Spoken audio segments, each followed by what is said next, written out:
भारताचे सर्व वायुदल तळ आणि तिथली यंत्रणा पूर्णपणे कार्यान्वित। ISI त्यांच्या नागरिकांना खोटी माहिती देत आहे। एअर मार्शल AK भारती यांचं स्पष्टीकरण। तिन्ही सैन्य दलांनी आज पुन्हा एकदा घेतली पत्रकार परिषद।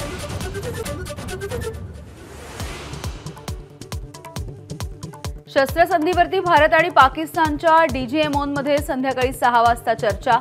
शस्त्रसंधीचं उल्लंघन करणाऱ्या पाकला जाब विचारला जाण्याची शक्यता।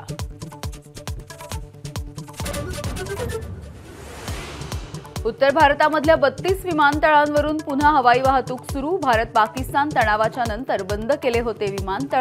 श्रीनगर विमानतळ मात्र अजूनही बंद।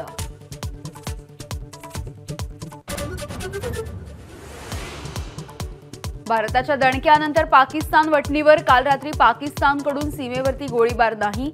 हवाई हल्लेही थांबले। भारतीय सैन्याची अधिकृत माहिती। लष्करी कारवाई तुर्तास थांबली असली तरी सिंधू पाणी वाटप करार अजूनही स्थगितच। पाकिस्तानशी राजनैतिक संबंधांबाबतही आक्रमक पवित्रा कायम।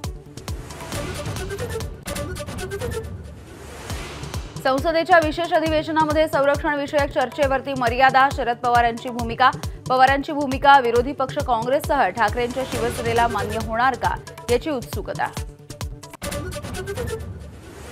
शस्त्रसंधीसाठी भारतासमोर गुडघे टेकणाऱ्या पाकिस्तानबाबत स्थानिक माध्यमात बिनबुडाच्या बातम्या।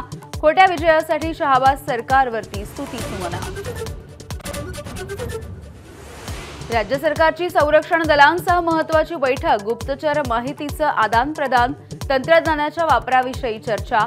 मुंबईच्या सुरक्षेवरही चर्चा झाल्याची फडणवीसांची माहिती। शस्त्रसंधीच्या नंतर शेअर बाजारामध्ये मोठी उसळी। पहिल्या सत्रामध्ये सेन्सेक्स 2675 अंकांनी वधारला तर 2000ची घसरण झाल्यानं सोनं 97540 रुपयांवर। भारताची पाकिस्तानवरती थेट अवकाशामधून नजर। इस्रोच्या 10 उपग्रहांचं पाकिस्तानच्या प्रत्येक हालचालीवरती लक्ष। इस्रोचे अध्यक्ष V नारायणन यांची माहिती।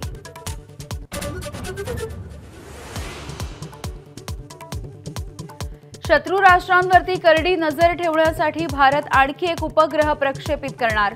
अतिशय उच्च दर्जाची छायाचित्र टिपणारा उपग्रह 18 मे रोजी अंतराळामध्ये सोडणार। कशाच्या बदल्यात काय सौदा झाला? ठाकरेंच्या शिवसेनेचं मुखपत्र। सामनामधून केंद्र सरकारला सवाल। शस्त्रसंधीच्या निर्णयावरून पुन्हा एकदा हल्लाबोल।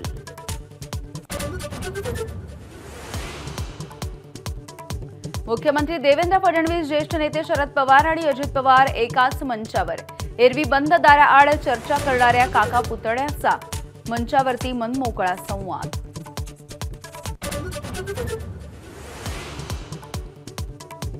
10वी बोर्डाचा उद्या निकाल आहे। अधिकृत संकेतस्थळावरती हा ऑनलाईन निकाल बघता येणार। विद्यार्थ्यांमध्ये उत्सुकता। आणि विराट कोहलीची कसोटी क्रिकेटमधून निवृत्तीची घोषणा। 14 वर्षांच्या कारकिर्दीमध्ये 30 शतकं तर 31 अर्धशतकं।